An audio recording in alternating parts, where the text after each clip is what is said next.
नमस्कार फ्रेंड्स, स्वागत है आपका इस नए वीडियो में। इस वीडियो में आप सीखेंगे कि अगर दो पॉइंट के बीच का हमें डिस्टेंस मालूम है और दो पॉइंट में से किसी पॉइंट को निकालना है तो कैसे निकालेंगे। दोस्तों, ये क्वेश्चन हमने एक्सरसाइज 7.1 का क्वेश्चन नंबर 8 लिया है। इस तरह के क्वेश्चन आपके बोर्ड एग्जाम में बहुत ही ज़्यादा पूछे जाते हैं दोस्तों, तो आप इस क्वेश्चन को शुरू से अंत तक जरूर देखिएगा और बहुत अच्छे से आपको समझ में आने वाला है। तो जैसा कि इस क्वेश्चन में कहा गया है, find the value of by for which the distance between the points P and Q is 10 centimetre. दोस्तों, हमारे पास दो पॉइंट है, एक P पॉइंट है, एक Q पॉइंट है। दोनों पॉइंट का हमें दिया हुआ है डिस्टेंस कितना है दोस्तों, तो ये हमारा 10 यूनिट्स है। ठीक है, 10 यूनिट्स है। P पॉइंट का जो है वो 2 और -3 है दोस्तों, और Q पॉइंट है उसका वर्टेक्स क्या है, 10 और 22 है दोस्तों। अब मैंने पिछले वीडियो में आपको सिखाया था कि दो पॉइंट के बीच की दूरी को हम कैसे निकालते हैं, डिस्टेंस को कैसे निकालते हैं, पूरी डिटेल के साथ सिखाया था। अगर आप वो वीडियो नहीं देखे हैं तो लिंक उसका डिस्क्रिप्शन बॉक्स में डाला हुआ है, वहाँ से आप देख सकते हैं। तो यहाँ पे है, वहाँ पे हमने डिस्टेंस निकालना सिखाया था, लेकिन यहाँ पे हमें डिस्टेंस मालूम है दोस्तों और उसका एक पॉइंट निकालना है। जैसे देखिए, दो पॉइंट है PQ, तो PQ हम डिस्टेंस निकालते कैसे, तो सबसे पहले तो हम फार्मूला लिखते हैं। कौन सा फार्मूला, x1 - x2 का स्क्वायर प्लस y1 - y2 का स्क्वायर। इस तरीके से फार्मूला लिखते हैं। अब आप सोच रहे हो कि इसमें x1 कौन होगा, x2 कितना होगा, y1 कौन होगा, y2 कितना होगा। तो फर्स्ट वाला जो होगा x1 y1 होगा, तो x1 कितना है 2 और y1 हो जाएगा -3। सेकेंड वाला जो पॉइंट है उसमें हो जाएगा x2 10 और y2 y हो जाएगा। तो इसी y का हमें वैल्यू निकालना है दोस्तों। ठीक है, तो PQ जो डिस्टेंस है, वो PQ का जो डिस्टेंस है वो 10 यूनिट है। 10 लिख देंगे इधर दोस्तों।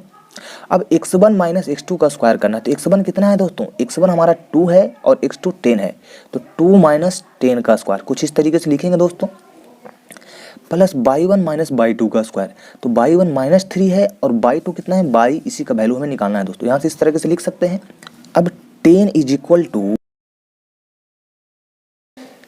- 10 का स्क्वायर कितना हो जाएगा, -8 का स्क्वायर। 2 में से 10 जब सब्ट्रैक्ट करेंगे तो -8 होगा, और -8 का स्क्वायर प्लस -3 - y को हम लिख सकते हैं दोस्तों y + 3 का स्क्वायर। या तो आप -3 और -y का स्क्वायर निकालिए, तब भी आपका कितना आने वाला, 9 + y + 2 तिया का 6y। और अगर आप y + 3 का भी होल स्क्वायर निकालेगा तो सेम यही आएगा। तो हम इसको इस तरीके से लिख सकते हैं। अब आपको क्या करना है दोस्तों, इधर दोनों तरफ स्क्वायर कर देंगे, बोथ साइड क्या करेंगे, स्क्वायर करेंगे। तो यहाँ पे लिखेंगे स्क्वायरिंग बोथ साइड। जब बोथ साइड स्क्वायर करेंगे तो क्या हो जाएगा, 10 का स्क्वायर 10 हो जाएगा, और जब इधर स्क्वायर करेंगे तो रूट हट जाएगा। तो रूट हटेगा तो रूट के अंदर क्या है, रूट के अंदर है -8 का स्क्वायर, -8 का स्क्वायर 64 और प्लस y + 3 का स्क्वायर। अब आप इसको इस तरीके से लिख सकते हैं, y 3 का स्क्वायर = 100 - 64। अब जब इसको कीजिएगा तो y + 3 का स्क्वायर 100 - 64 करने पर आपका 36 आएगा। अब यहाँ से क्या करना है दोस्तों, जब इधर स्क्वायर में है, जब भी हमें x स्क्वायर = कुछ वैल्यू दिया हुआ है तो x का दो वैल्यू आएगा, एक प्लस में एक माइनस में।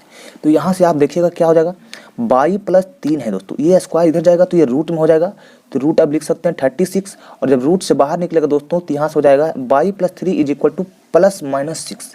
यहाँ से y + 3 का दो वैल्यू आ गया। अगर हम y + 3 = 6 लेते हैं दोस्तों, तो यहाँ से आपका y = कितना हो जाएगा, 6 - 3 यानी कि 3। पहला तो ये आंसर आ जाएगा y का वैल्यू।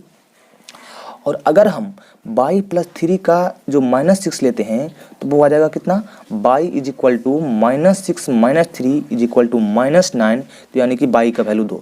तो यानी कि y का दो वैल्यू पर हमारा ये आंसर सही हो जाएगा, पहला वैल्यू 3 और दूसरा वैल्यू -9।